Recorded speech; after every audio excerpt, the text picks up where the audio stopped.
बड़े दिन हुई मम्मी ने फोन नहीं किया। कर लैनी आखा गांधी नगर चित्रा है। हेलो हाँ ठीक ठाक तुम सुनाओ। अस भी ठीक ठाक। हाँ पुज्जी मसा हूँ पुज्जे बूट खोला दे ना हले नहीं खाधी बस खानी हूँ पकान लगी फुलके। हाँ ठीक है मासो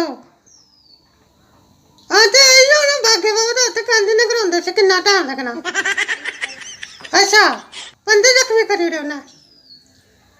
हाँ मम्मी तुस भी न्याणे बाहर नहीं कट्टे भेजे है कि डर तुस भी न्याणे नूने बाहर नहीं भेजे तो गेटे ताला तुला लाई लाओ। हाँ फिर उस बिच निकलते सतवारी आंदे से कितना टाइम लगना। हाँ हाँ हाँ सुना भी तुस भी गांधी नगर चित्रा ही आया तो बड़े बुलट लेके फिरते रहोंदे।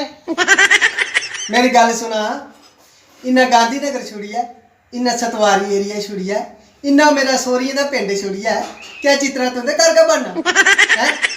चलो मन्निया कि मैं तो बड़ा दुखी हाँ पर उन्हें बेचारे के पाप कीते दे।